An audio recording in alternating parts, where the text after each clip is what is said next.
policy for breakfast. And in my experience in policing, that is certainly the case. In our top story at 6 tonight, it's a push for a culture change in policing in Santa Cruz. Thanks for joining us tonight. I'm Mary Coleman. Santa Cruz City Council has unanimously approved new policies aimed at improving racial equity and advancing social justice. This includes looking into hiring practices that could discriminate against minorities, anti-bias training, report all policing stops, and release body cam footage within 3 days of an officer-involved shooting. KION's Drew Andre reports tonight on the new police reform in Santa Cruz. The police department has already implemented several policy changes following the controversial death of George Floyd, including banning the use of predictive policing and the carotid chokehold. But this week is the biggest step so far. A growing movement for social justice has now gone beyond protests on the streets of Santa Cruz. And tonight, the first steps surround concrete changes to policing. Assuring the Black community that, that we do matter.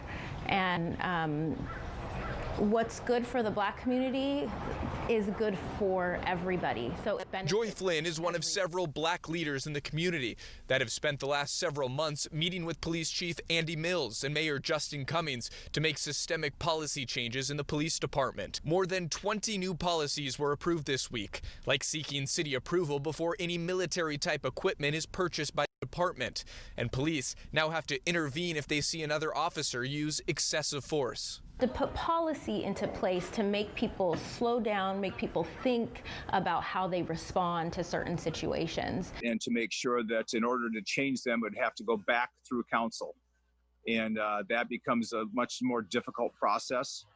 But we think that's appropriate because, again, we police for this community. Of course, not everyone backs this movement. During our interview with Flynn, a man walking by shouted out towards us. All lives matter. Nobody said they didn't, sir. City Council also took action this week on what they're calling the Karen Act. This will allow lawsuits against people who call police motivated by bias. Chief Mills had several examples for us just off the top of his head. There's some men causing a disturbance downtown in front of Forever 21.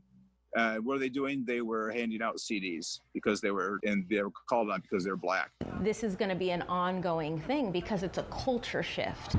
And Flynn says these discussions about police reform will continue, and they are still looking for more community input. Reporting in Santa Cruz, I'm Drew Andre, KION News, Channel 546.